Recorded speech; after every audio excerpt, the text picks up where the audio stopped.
자, 여러분 안녕하십니까? 어제는 좀 아침에 추운 것 같은데 오늘은 좀 따뜻하네요. 자, 꽃 구경 좀 하셨어요?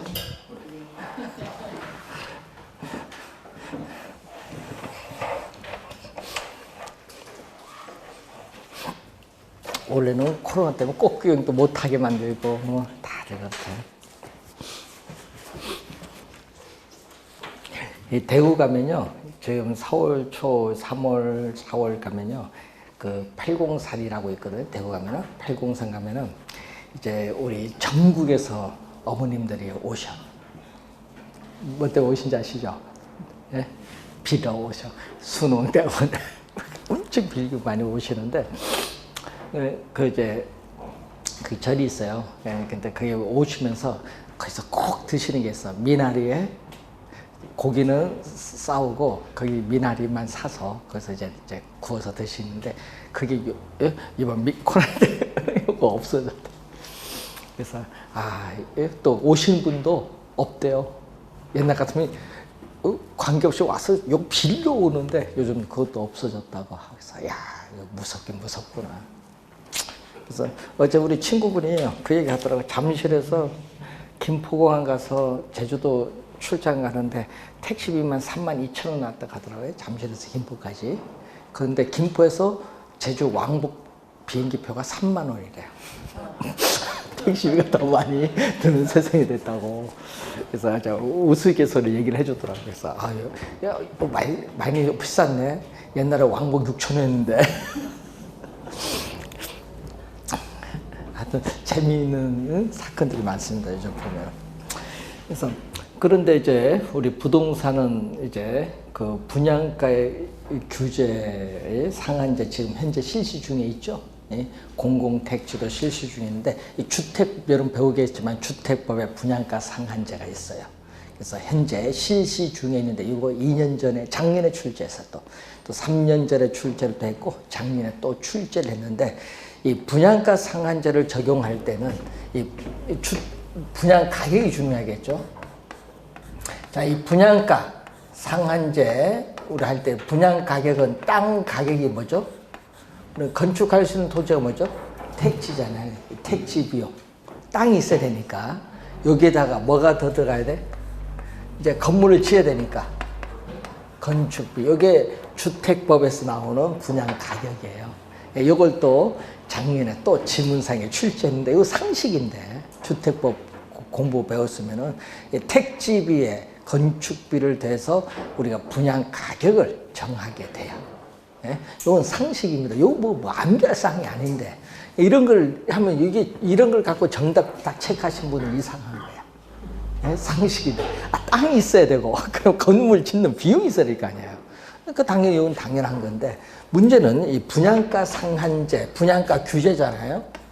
자, 그러면 이 분양가 이 규제 작년에는 규제로 출제했고요. 3년 전에 뭘로 출제한 줄 아세요? 분양가 상한제로 출제했어. 같은 말인데 문제는 요 출제를 했대. 여기 이 지문이 최근에 4번 출제했어요. 뭐 여러분이 뭐 작년에도 출제했지만은 또 3년 전에도 출제했고 5년 전에도 출제했고 이게 한 최근에 4번 출제한 겁니다. 목적. 왜 분양가 상한제 목적? 뉴스 보면 나오잖아요. 어떤 목적? 주택 가격이 급등하고 있어요. 그래서 정부는 주택 가격을 뭐 할 목적으로? 우선 안정시킬 목적이잖아요. 이 주택 가격이 급등하고 있기 때문에 정부는 우리는 주택 가격을 뭐 할 목적으로? 안정시킬 목적으로 분양가 상한제를 실시하고 또 하나는 무주택자, 주택이 없는 사람이죠.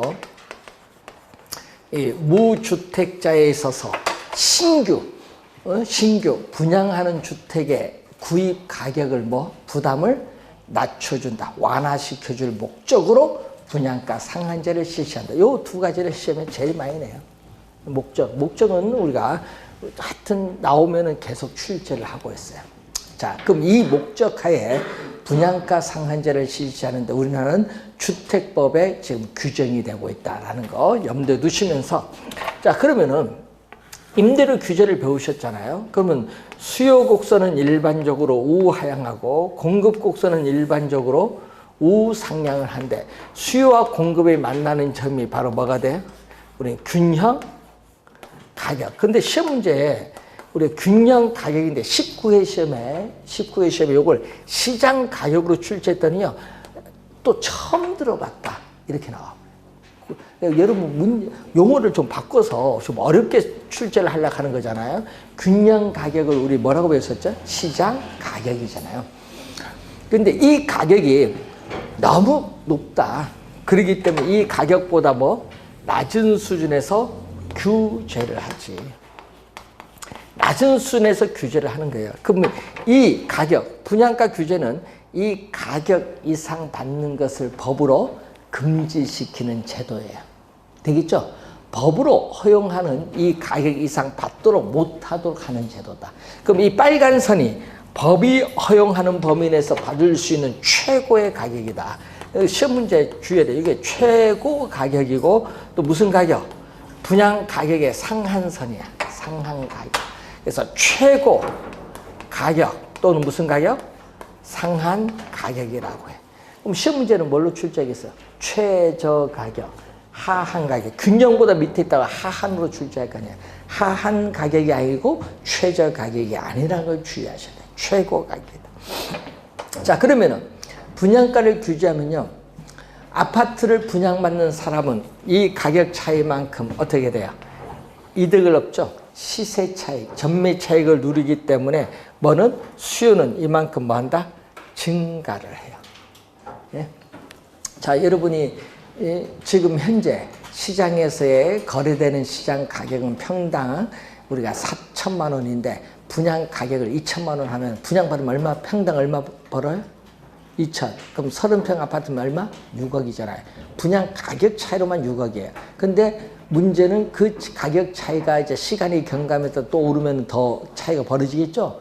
그래서 우리 하는 얘기가 있잖아. 로또 분양이라는 용어 많이 나오죠. 뉴스 보면은. 그런 문제는 이 규제를 하는 게 과연 좋은가? 이게 중요한 거야. 그럼 규제를 하는데 여러분, 요게 과연 분양가 규제의 목적이 진짜 뭐냐 이거지. 예?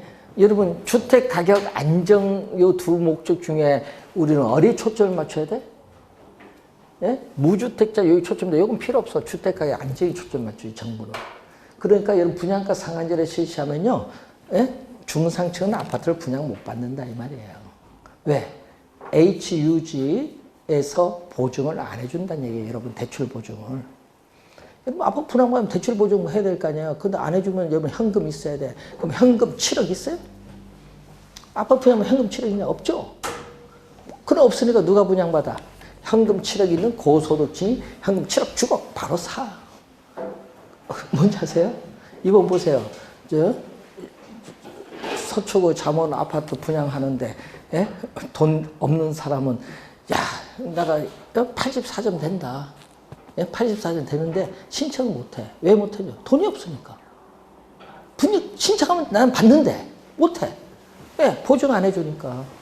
그런데 문제는 현금 8억인 사람 바로 현금 주고 바로 사버려. 분양. 예? 그래서 이번에 어떻게 돼요? 돈 현금 8억 이상 분양 가격인데 현금 8억 이상 있는 사람이 10,000명 신청한 거예요. 돈 없는 사람 뭐 돈 꿈이지 뭐 보증도 안 해주는데. 이런 형상이 나타나는 거예요. 이게 규제를 해버리니까. 예? 그러니까 강남의 아파트 분양은 돈 없는 사람은 분양 받을 생각을 하지 마라 이런 얘기예요. 웃긴 거죠. 예? 그러니까 어느 걸 목적으로 하냐 이게 상당히 중요한데 그래서 이게 빨리 폐지를 해야 돼. 예? 원래 이런 거는 이제 폐지를 해야 되는데 주택 가격 안정시키는 다른 걸로 할 수 있는데 그래서 항상 이제 머리 나쁜 사람들이 꼭 분양가 상한제를 해요. 옛날 또 노무현 대통령 할 때도 절대 하지 말라 했는데 해놓고 분양 가격이 폭등하고 이번도 폭등하잖아요. 요거 실시해놓고. 예? 예? 그 둘 다 요거 정책한 사람 누군지 아세요? 지금 청와대 김수현 정책실장이에요. 둘 다. 하지 말라 하는데 본인 고집들이 엄청 세. 이 사람들이. 왜? 전문가는 하지 말라 하는데 본인들은 꼭 해야 된다. 해서 더 폭등하잖아. 예? 그리고 불만이 많죠. 이게 실시하면은. 그래서 이게 그래서 시험 문제에 이 분양가 규제를 출제를 작년에 이슈가 됐기 때문에 올해죠? 작년이죠? 작년 이슈가 됐기 때문에 작년에 출제를 했어요. 하여튼 정책은요, 그 해에 이슈가 되는 문제는 출제를 합니다. 그래서 분양가 상한제를 하면요, 건설업체는 어떻게 돼요? 예? 분양 가격을 낮추니까 수익성이 떨어지니까 단기는 공급이 변화가 없다는 거 꼭 기억해야 돼. 분양가. 주택은 단기에 공급이 변화 없지만 장기에는 공급이 점점 뭐 한다? 이렇게 줄어들어.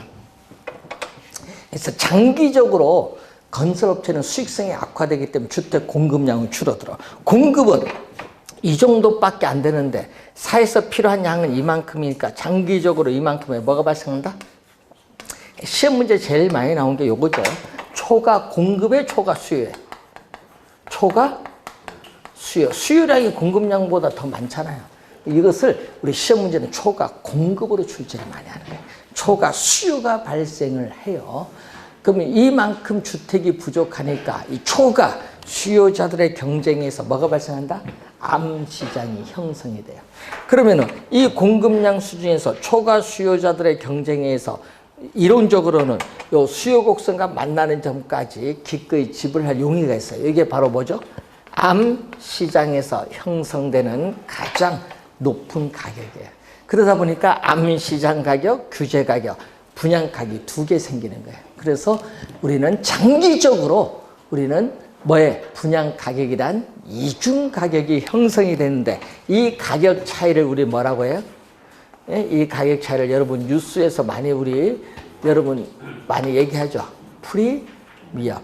여러분 많이 얘기한 게 프리미엄이라는 용어 약어로 피 얼마 붙었다 얘기를 많이 하죠, 여러분.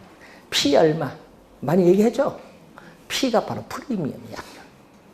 피 얼마 붙는. 근데 이게 크면 클수록 프리미엄이 크면 클수록 암시장에서의 분양주택에 대한 뭐가 나타난다? 음성적인 거래, 즉 불법 전매가 나타날 가능성이 많다는 거예요. 자, 이런 불법이 들어갔으니까 불법 전매죠. 여기 분양가 상한제를 실시했을 때 보면요, 어떻게 돼요? 아파트를 분양받은 사람은 일정 기간 동안 뭐를? 전매를 제한하죠. 뭐 투기 과열 지구로 지정하면서 작년에 출제했잖아요. 투기 과열 지구로 지정하면은 분양가 분양 어떻게 돼? 전매 제한 조치를 취해 줄 수 있다. 그 출제했는데 문제는 전매 제한 조치를 그거해서 못 하지 마라 했어요, 정부는. 그런데 분양 주택에 대해서 전매 제한 조치를 취해도 여러분 하더라고요. 무슨냐? 법으로는 불법이지만은 거래 시에는 아무런 제한이 없다는 거예요. 공인중개사 여러분 잘 친다면요, 그걸 잘 하셔야 되는 거예요. 아니, 그 분양가 전매, 전화 오는데, 이거 전매 제한다. 관계 없습니다. 무조건 오세요. 예? 쓰세요. 무조건 오세요. 전매 제한 없어. 불법인데, 예? 뭐 하면 돼? 뭐 하면 돼요? 공증하면 되잖아요. 간단하지 뭐. 공증하면 되잖아요. 그래서 어떤 분이 여기 전매 제한해서 이제 했어요. 이 사람이 돈이 급해. 아파트 분양받는데. 그래서 프리미엄, 예? 2억에 팔았어. 이 사람이 2억 주고 팔아서 자기는 그거 갖고 뭐 썼겠지. 근데 입주할 때 아파트 규제 가격, 분양받은 규제 가격에 비해서 가격이 폭등했어. 10억이 올랐어. 그럼 이 사람은 불법으로 거래가 되기 때문에 이거 거래 무효다. 소송을 건 거야. 돈을 받아 써놓고. 그런데 법은 뭐다? 불법이니까 불법에 대한 뭐는? 책임은 지되, 소유권은 뭐다? 이전된 것이다. 판결. 소유권 이전된 거예요. 그러니까 무조건 관계없어. 공증하면 되는 거예요. 네? 그러다가 나중에 하죠. 할 때 여러분 잘 해야 되잖아요. 거기서 나오는 게 현금 보관증이라는 게 나와. 거래할 때 현금 보관증. 돈이 통장으로 왔다 갔다 하면 안 돼요. 추적하니까. 그러니까 현금 보관증. 그러니까 돈 있는 사람들이 할 거 아니에요. 현금 보관증 딱 해서, 예? 딱 현금 얼마 딱 줄 때, 빽 메고 와. 딱, 그래서 옛날에는. 요즘은 5만 원짜리 생겨서 간단하대. 이거 하나 딱 들고 오면 그 안에 007 가면 10억 들어갑니다. 5만 원짜리. 간단해. 그 하나 딱 들고 와. 이제 옛날에는 자루푸대 가져왔는데 요즘은 이거 하나 딱 들고 오더라고. 1만 원짜리 있을 땐 자루푸대입니다. 그때. 근데 요즘은 간단하잖아요. 딱 들고 와서 현금 주고 현금 보관 이제 거기서 째. 본 앞에서. 거래 끝. 그냥. 그래서 이제 그래서 이게 중요한 거예요. 분양가 그게 잘 하셔야 돼. 그게 이제 수수료가 좀 세거든요. 여러분 할 때. 그래서 요즘에 그게 좀 많이 하는 이유가 그겁니다. 규제를 하더라도. 자, 그래서 여러분이 볼 때 시험에 나오면요. 바로 요걸 묻잖아요. 근데 정답을 물을 때는 이 기본적인 걸 묻는 것이 아니라 우리 주택법의 조문을 물어. 여러분에게. 작년 시험도 조문 정답. 그리고 3년 전도 조문 정답. 분양가 상한제 제외되는 주택. 예를 들어서 도시형 생활주택 뭐 이런 건 제외되거든요. 그런 것을 이제 물어요. 시험 문제. 그래서 주택법에 나와 있다는 걸 기억을 좀 해두시면서 보시도록 하고 자율화는 출제 안 합니다. 항상 우리 규제를 출제하지. 자, 그리고 여러분 교재 249페이지로 넘어오시면은 조세 정책이 있습니다. 자, 요 매년 출제를 합니다. 자, 작년에 출제했기 때문에 원래는 좀 중요도가 낮아요. 분양가 규제. 근데 조세 정책은 상당히 중요하다. 요거는 계속 이슈가 되기 때문에 부동산 조세 정책은 올해도 출제가 되는데 여러분 작년, 재작년, 2년 연속은요. 답 5초만 나. 5초. 진짜 너무 쉽게 나서. 우리 상식으로 물었는데 요거는요. 요거는 진짜 공부 안 해도 맞춰야 돼. 상식. 부동산을 취득에 부과하는 세금 무슨 세? 취득세. 알죠? 취득세, 국세, 지방세. 지방세죠. 근데 본인이 이제 어떤 분은 저 부동산 거래 안 해봐서 모르는데요? 머리 아픈 거야. 취득세. 예? 그리고 보유 내는 세금 뭐? 또 저희는 주택 보유 안 해서 모릅니다. 또 이렇게 나옵니다. 재산세는 지방세예요. 그렇죠? 요즘 뉴스 이슈, 요즘 선거 때 이슈 많이 하잖아요. 요즘 광명 이슈도 안 들어가대. 강남하고 분당만 이슈 들어가대. 거기 국회의원들이 모여서 종합부동산세. 예? 뭐죠? 국세요. 국세이면서 뭐다? 보유과세요. 그리고 누진세를 적용해. 그걸 예? 국세이면서 보유과세이면서 누진세 적용하는 세금 무엇입니까? 요거 2년 전 29회 시험에 출제했어. 정답 종합부동산세. 상식으로 묻는 겁니다. 이슈가 되니까. 또 작년에 또 출제 또 했어. 종합부동산세. 네? 재산세, 종합부동산, 보유과세. 그리고 또 출제한 게 또 요거 출제했거든. 처분에 부과하는 세금. 부동산 처분에 부과하는 세금은 뭐다? 양도소득세. 참 그거 나왔잖아요. 처분에 부과하는 국세, 양도소득세. 딱 관련해 뭐 들어갑니까? 묻는데 이런 걸 틀리면은요 골치 아픕니다. 상식으로 묻는 건데. 자, 그러면은 요거는 상식으로 알고 그럼 정부가 부동산 조세를 부과하는 목적은 당연히 정부의 재정 수익 증대를 목적으로 부과하는데 여러분 교재에 뭐가 나왔다? 부동산 조세의 기능. 자, 여러분 문제에 보면요. 부동산에 관련된 조세 정책 나오면은 보기가 5개 있잖아요. 그럼 5개 중에 기능이 지문에 나왔다. 그럼 그런 건 정답이 아니에요. 근데 상식으로 알아야 돼. 뭐 조세의 뭐 기능, 조세의 귀착, 정가가 지문에 나왔다. 그건 답이 아닙니다. 답은 따로 있어. 그러니까 그런 거는 빨리 요령가. 아, 이건 답이 아니네. 빨리빨리 넘어가야 돼. 네? 답은 따로 있다는 거. 그래서 그런 걸 또 요령에 답 찾는 요령.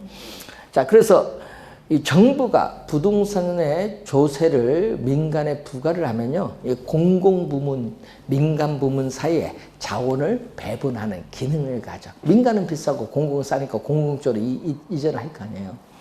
그리고 또 누진세를 부과하면 소득을 재분배하는 기능을 가져요. 소득 재분배 기능. 자, 여러분 연봉 1억 2천 정도 받으시면요, 세금 얼마 내는 줄 아세요? 예? 탈세를 하지 않고, 탈세는 불법이니까 탈세를 하지 않고 한 1억 2천만 원 정도 세후가 아니라 세전 1억 2천 정도 받으면요 세금 약 2,300만 원 내야 돼요.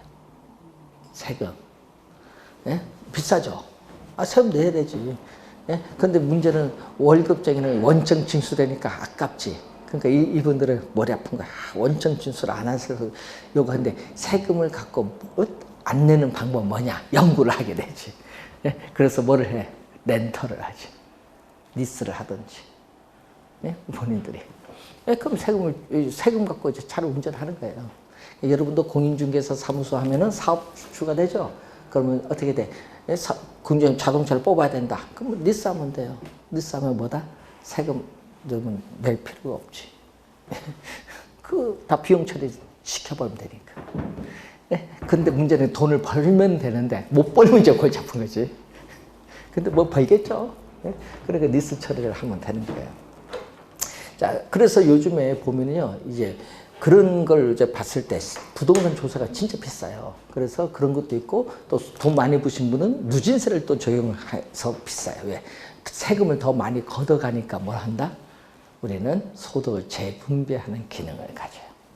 그리고 토지 거래 시에 지가 상승분에 대해서 양도소득세가 있는데 이걸 중과를 해버려요. 그럼 예를 들어서 30% 할까 뭐 46% 이런 식으로 중과를 하게 되면은 어떻게 돼요?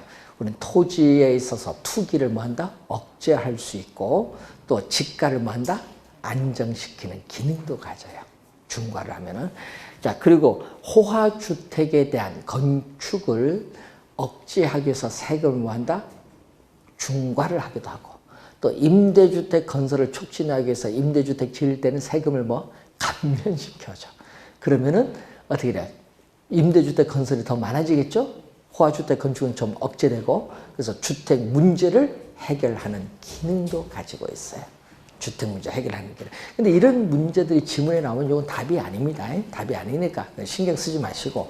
자, 그리고 여러분 교재 250페이지로 넘어오면은 250페이지, 251페이지 보면요. 수요자에게 부과되는 경우, 공급자에게 부과되는 경우는 나오는데 뭐 결론은 똑같아. 둘 다 결론은 똑같으니까 하여튼 결론만 잘 생각하면 돼요. 자, 그러면은 하나만 우리 생각할게요. 세금이니까 하나만. 자, 예를 들어서 하나만 보겠습니다. 수요 곡선은 기울기 급하면 이동하기 어려워요. 임대주택 시장에서. 공급은 이렇게 완만하면 뭐다? 탄력적. 완만하면 탄력적. 급하면 뭐다? 비탄력적. 자, 이때 임대주택 소유자에게 뭐를 부과한다? 재산세를 예를 들어서 30만 원. 자, 임대주택 시장에서 부과를 했다. 자, 그러면 현재 시장에서의 임대료, 현재 시장에서 임대료가 50만 원이 Q0만큼 우리가 공급이 이루어져요. 근데 문제는 이만큼 공급을 했을 때 난 최소 얼마 받아야 돼? 이만큼 난 최소 받아야 돼. 이 정도. 그런데 세금을 부과하면요, 임대인은 세금을 부과한 금액만큼 더 올려버려. 이만큼 최소 받아야 되는데 요거보다 더 올려버려. 이렇게. 그러면 만약 이만큼 공급하면 어떻게 돼? 임대주택 공급을 이만큼 하면 난 최소 이만큼 받아야 되는데 또 올려버려. 뭐 세금액만큼 또 올려버려. 부과를 하면. 이런 점들을 이렇게 연결하면요. 이런 새로운 공급 곡선이 나타나. 이때 요 수직거리죠. 요 수직거리. 요 수직거리가 바로 재산세, 텍스야. 세금액만큼 공급 곡선이 뭘로? 세금액만큼 수직으로 상향 이동한다. 수직으로 상향. 이 수직거리가 또 다 똑같아. 여기 다 뭐다? 세금액이야. 세금액. 그러면은 새로운 균형점에서 어떻게 돼요? 여러분, 새로운 균형점. 새로운 균형점에서 임대료는 오르고 우리는 거래량은 뭐다? 감소해. 그래서 수요 곡선이 우하향하고 공급 곡선이 우상향하면요. 세금을 부과하면 어떻게 돼요? 우리는 가격은 오르고 거래량은 뭐한다? 감소해요. 그러면 지금 50만 원 내다가 임대인은 임대료의 일부를 세금을 부과하면은 임대료 인상을 통해서 얼마? 예를 들어서 70만 원. 그럼 50만 원 하다가 70만 원 내라. 이렇게 하는 거야. 그러니까 임차인은 어떻게 돼? 재산세 부과하기 전에 50만 원 임대료를 주다가 재산세를 임대인에게 부과를 했더니 자기는 이제 임대료를 이제 얼마 내야 돼? 70만 원 하는 거야. 그래서 내면서 욕하지. 누구 욕해? 임대인 욕하는 게 아니야. 누구 욕해? 정부 욕하지. 아니 그 가만히 있으면 그 뭐를 임대인 죽이려고 세금 부과했더니 우리가 더 많이 낸다. 이렇게 나올 거 아니야. 맞죠? 예? 정부 욕하지 그 여러분들은. 그래서 어떻게 돼요? 예? 여러분 작년에 뉴스 많이 나왔잖아요. 임대주택 소유자에게 임대를 많이 받으니까 임대소득세를 중과하겠다 하니까 어떻게 돼? 임대료가 폭등하지. 올리지. 당연히 올릴 거 아니에요. 그러니까 정부가 아차차 해서 백지화시킨 거야. 없던 일로. 왜? 여러분이 정가시키니까 당연히. 그러니까 우리가 임대료에 50만 원짜리 임대료의 일부를 임대료의 일부 20만 원이겠죠? 아니면 30만 원 전부 임대료의 일부 또는 전부를 뭐를 통해서 가격 인상을 통해서 수요자에게 넘기는 걸 뭐라고 해? 넘기는 걸 정가라고 해. 그러니까 조세에 정가가 나타나는데 이 정가가 얼마 됐어요? 지금 20만 원이잖아요. 정가 20만 원. 그래서 정가는 항상 뭐를 통해서 나타난다? 가격 인상을 통해서 나타난다. 가격 인상을 통해서 나타나는 게 뭐다? 조세의 정가가 된다. 그럼 가격이 변하지 않으면 정가가 일어나지 않아요. 가격 하여튼 인상을 통해서 다른 사람에게 떠넘겨져요. 그럼 조세 정가 떠넘기는 게 이제 알았으니까 그럼 조세 귀차가 뭐예요? 귀차. 그럼 정부가 생산자에게 조세를 부과했을 경우에 어떻게 돼요? 우리는 실질적으로 최종적으로 누가 조세를 부담하느냐 문제를 조세의 귀차. 지금 수요자가 얼마? 20만 원 부담했죠. 그런데 문제는 얼마를 70만 원 받아서 30만 원 세금 납부했더니 어떻게 돼요? 임대는 최종적으로 40만 원 임대료 받아. 그럼 10만 원 누가 부담? 10만 원 누가 부담? 임대인이 부담하지. 요 빨간 부분은 임대인이 부담하는 부분이에요. 요 누가 부담? 공급자가 부담을 하고 요 흰 부분은 누가 부담? 수요자가 부담하죠. 이렇게 수요 곡선이 우하향하고 공급 곡선이 우상향하면요. 수요자, 공급자 둘 다 세금을 부담하는데 누가 많이 부담하고 누가 적게 부담하냐. 이것은 수요와 공급의 상대적 탄력성에 달려있어요. 지금 공급이 탄력적이니까 공급자가 세금을 적게 부담해. 그래서 여러분 우리는 그림을 안 그려도 이것만 암기하면은 시험 문제 혹시 맞출 수 있어. 유는 유리하다. 유리하다는 것은 세금을 적게 낸다. 그럼 수요가 탄력적이면 수요자가 유리하다. 수요자가 세금을 부담을 적게 하기 때문에 유리하다. 그럼 공급이 탄력적이면 공급자가 세금 부담을 이렇게 적게 하기 때문에 유리하다. 그래서 항상 탄유만 딱 암기하면 돼. 그럼 그래프를 그리지 않아도 되는데 여러분 탄력적인 기울기가 뭐다? 완만하다는 것만 잘 기억하면 돼.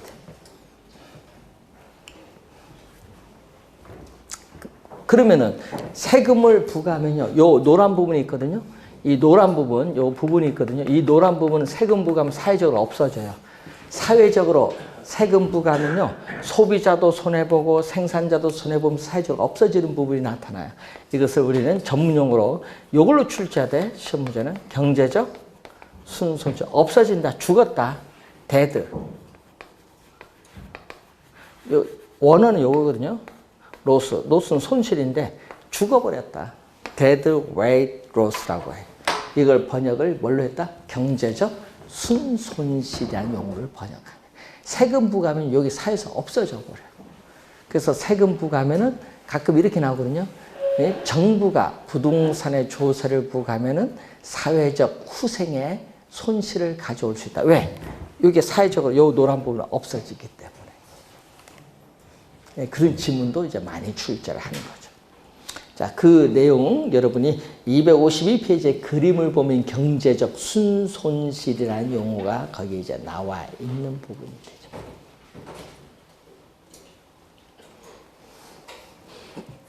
자, 자, 지금 그림은요, 일반적인 경우를 그린 거거든요. 일반적인 경우인데, 우리 시험 문제 예외가 많이 나오거든요. 예외는요, 수직선 아니면 수평선이 예외인데, 시험 문제 제일 많이 출제되는 게 있어. 그럼 시험 문제 제일 많이 출제되는 게 요거거든요. 공급곡선이 뭐다? 수직선. 여기 제일 많이 출제. 그럼 공급곡선이 수직선은 뭐라고 배우셨어요? 이제 완전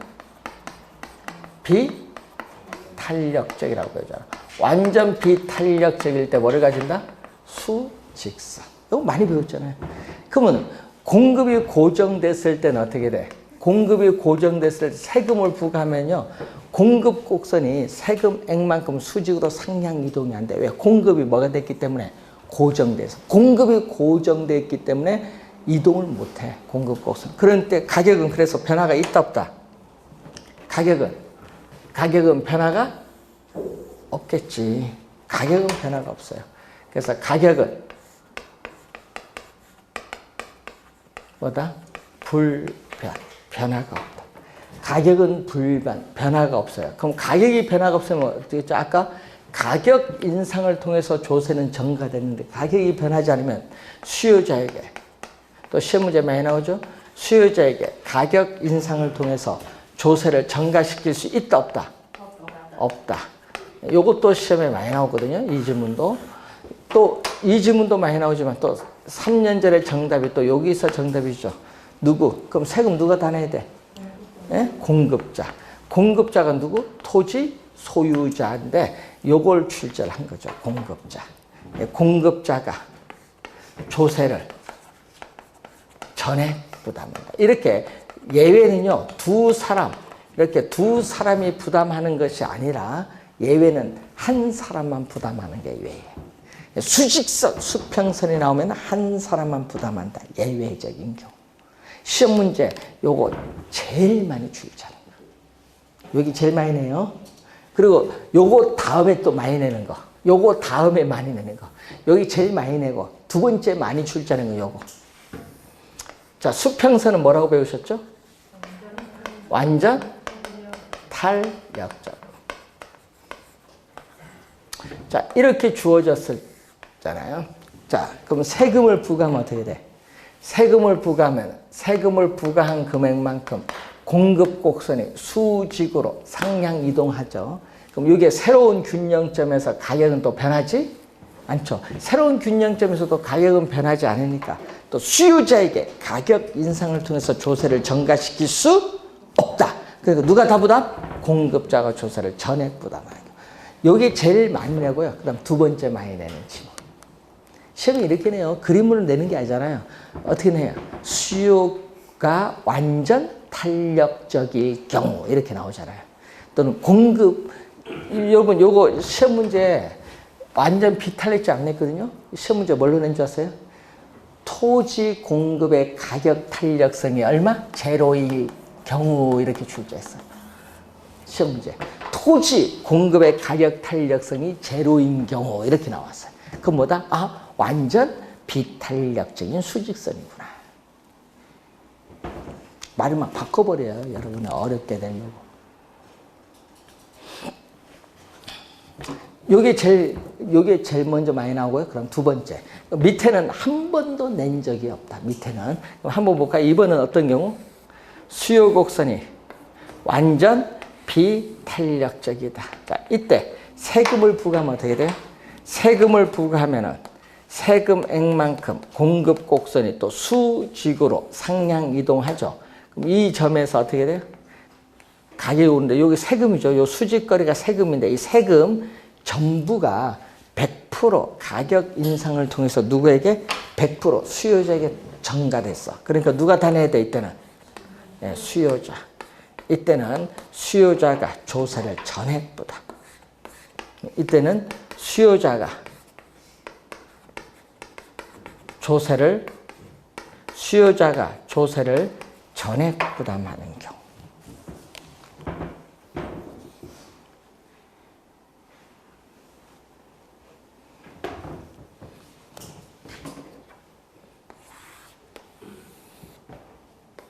자, 2번은 공급 곡선이 완전 탈역적이다.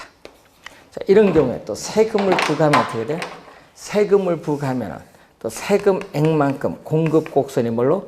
수직으로 상향 이동해서 세금 전부가 또 가격 인상을 통해서 100% 수요자에게 전가돼요.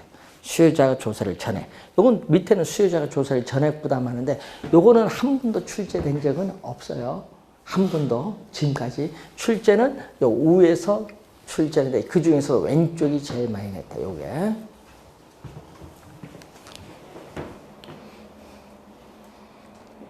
그래서 여러분 공부할 때 출제요는 요걸 우회를 중요시킨다. 밑에보다. 요 밑에 두 개보다 어느 거? 우회를.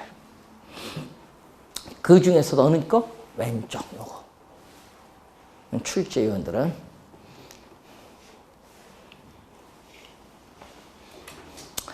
자, 여러분 세금 여러분 주택을 보유하면은 세금 내야겠죠. 자동차 보유하다 세금 내야 되잖아요. 예? 근데 저는 재밌는 게 자동차 보유하면은 세금을 내는데 나는 그 세금이요. 주택 보유하는 재산세보다 더 많은 것 같아. 맞잖아. 예? 안 맞는가? 자동차 해봐야 얼마든 해봐야 1억 넘겠어요, 자동차? 근데 주택은 비싸잖아요. 세금 비교하면 주택이 더 적어요. 요거는 좀 잘못된 것 같아. 예? 가격으로 봤을 때는. 예? 자, 그래서 이게 우리나라 이제 세금 체계가 약간 문제가 좀 있어요. 그런 거 보면. 외국에는요, 주택 재산세 비싸요. 미국은 양도소득세는 없습니다. 재산세, 보유세가 비싸요. 그러니까 보유한 만큼 세금을 많이 부과하는데 거래 시에 양도소득세는 없다. 왜냐? 땅이 워낙 넓다 보니까 미국에서는 양도소득세 자체의 의미가 별로 없어요. 자, 그리고 미국에서는요, 이제 주택담보대출 해줄 때 웬만하면요, 신용이 좋으면 그대로 해줘. 신용이라는 건 외국에는요, 법 위반 없다. 네? 그리고 한 번도 은행에서 연체한 적이 없다. 뭐 하면은 대출 웬만하면 다 해줘요. 네? 네? 근데 그러니까 미국의 같은 경우는요, 그래서 자동차 위반을 웬만하면 안 하려고 해. 우리나라 있잖아요. 신호 딱 가다 멈췄다. 예? 끝날 때까지 가만히 있어, 미국은. 옆에 사람이 있던 없던. 딱 가면요, 나중에 그게 걸렸다. 그럼 본인의 모든 신용에 다 통보가 돼. 그러니까 절대 위반 안 해. 뭔지 아세요? 그러니까 얼마나 법규를 잘 지켜. 우리나라 그렇게 했다 난리 날걸? 그러면 뒤에서 빵빵부터 엄청 난리 날 거예요. 그러니까 우리나라도 앞으로 보험료도요, 그렇게 해야 돼. 보험료, 은행 대출, 뭐 이런 건 전부 다 법규 위반으로 가야 돼, 자동차. 그렇게 되면요, 절대 사고가 없어요. 사고가 없어. 요즘 좋잖아요. 예? 자동차 안 몰고 다니다 보니까 사람들이 요즘에 도로 상당히 좀 빨리, 통행이 빨라지더라고요, 요즘 보니까. 이제 그런 것도 이제 있는데, 하여튼 이 세금이 또 문제예요, 세금. 자, 그래서 여러분이 시험 문제 나올 때 좀 주의를 해 두시고, 자, 그래서 여러분 교재 254페이지 핵심 정리 위에 4번 보시면요. 자, 여러분이 주택 가격에, 예? 재산세가 비례세거든요. 주택 가격에 동일한 비율로 재산세를 부과하면요. 고소득층은 세금을 적게 부담하고 오히려 저소득층이 세금을 더 많이 부담하는 결과를 초래해. 이걸 전문용어로 뭐라고 한다? 역진세라고. 역진세. 누진세의 반대예요. 역진세. 저소득층이 오히려 세금을 더 많이 부담을 한다. 자, 그래서 여러분 옛날에 기억나시는가 모르겠다. 여러분 저 보면요, 옛날 노무현 대통령 시절에 정부가 주택가격 공시제도를 배우셨죠? 그걸 도입을 했어요. 노무현 대통령 시절 도입을 하면서 재산세를 부과하는데, 그러니까 이게 언론 조작이라는 게 상당히 무시 못해. 그 기자들이 얼른 갔어. 저 타워팰리스 도곡동 그 앞에 가서 여기 주택 가격 30억인데 여기 세금 30억인데 당신 13만 원 내는 게 맞냐? 강남 강북 33평 13만 원, 강남 당신 30억, 위에는 1억. 똑같이 세금 내는 거 맞냐? 그러니까 그거 인터뷰로 그렇게 조작을 하는 거지. 그래서 세금, 여기 뭐, 30억인데 세금, 그러면은 1,000만 내야 되는 거 아니냐. 그러니까, 그럼 내라하면 내야죠. 이렇게. 그러니까, 모든 국민이 동의했다. 그래서 재산세를 올렸어.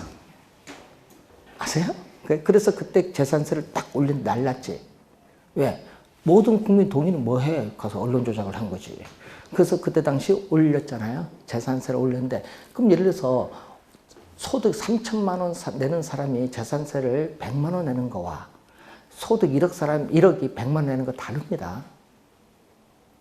맞잖아요. 다르지. 그러니까 올려서 그때 당시 날랐죠. 비례세잖아요. 재산세가. 그래서 저소득이 더 많은 부담을 초래해서 그때 난리 나서 그때 당시에 서울, 경기도 재산세가 폭등하는 바람에 어떻게 돼요? 그 해에 국회의원 선거가 있었는데 그때 여당이 참패를 했어. 85%가 누구한테 거의 80% 거의 대부분이 그때 당시에 어떻게 돼요? 야당에 가버렸어. 그때 무슨 당인지 모르지만 당도히 모르겠어. 그러니까 이게 세금이 왜 중요한 거예요. 그래서 외국에는요 세금 갖고 할 때는요 함부로 그렇게 안 합니다. 외국에서는요 선거 전에 공약을 내서 나는 승리하면은 선거 승리하면 세금을 몇 프로 부과하겠습니다. 몇 프로까지 나와. 근데 부과를 그런 거 안 합니다. 자, 캐나다에서 한 번에 얘기했거든요. 퀘벡주라고 해서 캐나다가 퀘벡주가 프랑스 사람들이 제일 많거든요. 뭐 독립하려고 하다 못하는 주가 있는데 거기서 세금을 1% 올린 거야. 소득세를. 소득세 1% 올렸습니다. 그것도 통보 없이 날란 거야. 결국은 어떻게 총리가 사과해서 없던 일로 간 거야. 세금 함부로 올리지 못해. 내리는 건 괜찮아. 내리는 건 통보 없어도 돼. 올리는 건 항상 선거 공약을 내서야 돼. 우리는 그거 없죠. 막 멋대로 세금 올리고 내리고 자기 멋대로 내리는 건 괜찮아요. 올리는 거는 공약을 내서야 돼. 몇 프로 올리겠다. 그래서 특히 그런 걸 우리가 하는데 특히 가장 중요한 부동산은 진짜 그걸 잘 내야 돼요. 잘못하면 큰일 나. 세금 비싸기 때문에. 그래서 우리나라는 그래서 가장 큰 문제가 세금 문제인 것 같아요. 봤을 때. 그래서 아까 얘기했지만 그 중에서도 가장 큰 문제 중에 뉴스 많이 나오는 게 뭐가 많이 나오죠? 보유세 문제가 많이 나오죠. 지금 여러분 아직 통보 안 갔죠? 4월 30일 공시잖아요. 주택 가격이. 4월 30일 공시돼서 여러분 이제 통보 5월달 갈 텐데 작년에 비해서 가격 많이 올랐죠? 주택 가격. 그래서 강남은 세금 3배 올랐어요. 용산, 마포 이런 세금 3배 내야 돼. 그러니까 작년에 200만 원 냈던 데 올해는 얼마 내야 된다? 600만 원 이런 식으로. 그럼 작년에 500 냈던 데는 2천만 원 정도 올해 내야 돼. 그만큼 많이 올랐어요 보유세가. 그러면 이 보유세 또 있지만은 또 처분 시에 또 내는 세금이 뭐죠? 양도 소득세. 그럼 시험 문제 요 두 개를 제일 많이 내는데 두 개. 자, 보유세를 지금 중과를 하면은 주택 보유에 따른 세금 부담이 높아지죠. 그러면 여러분 주택 보유하겠어요? 안 하겠어요?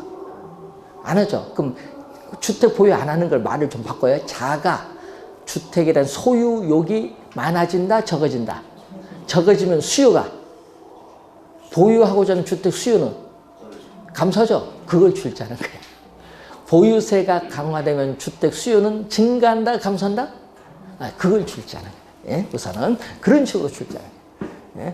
그러면은 그 보유세에서 시험 문제 많이 나오는 또 지문을 한번 볼까요? 여러분 교재 255페이지 밑에서 세 번째 그 지문 2번 정답 물었는데 많이 내거든요. 2번. 자, 한번 볼까요? 정부가 특정 방향으로 우리는 토지 이용을 유도하기 위해서 토지 보유세를 부과를 하고자 한다. 그럴 때는 어떻게 돼? 시험 문제는 이걸 계속 출제하거든. 토지 용도에 관계없이 동일한 세금 부과. 이걸 계속 출제한 거야. 그게 틀린 지문이고 뭐다? 특정 방향으로 토지 이용을 유도하기 위해서는 어떻게 토지 용도에 따라 세금을 달리 부과. 이걸 계속 출제. 3번 출제고 2번은 정답지.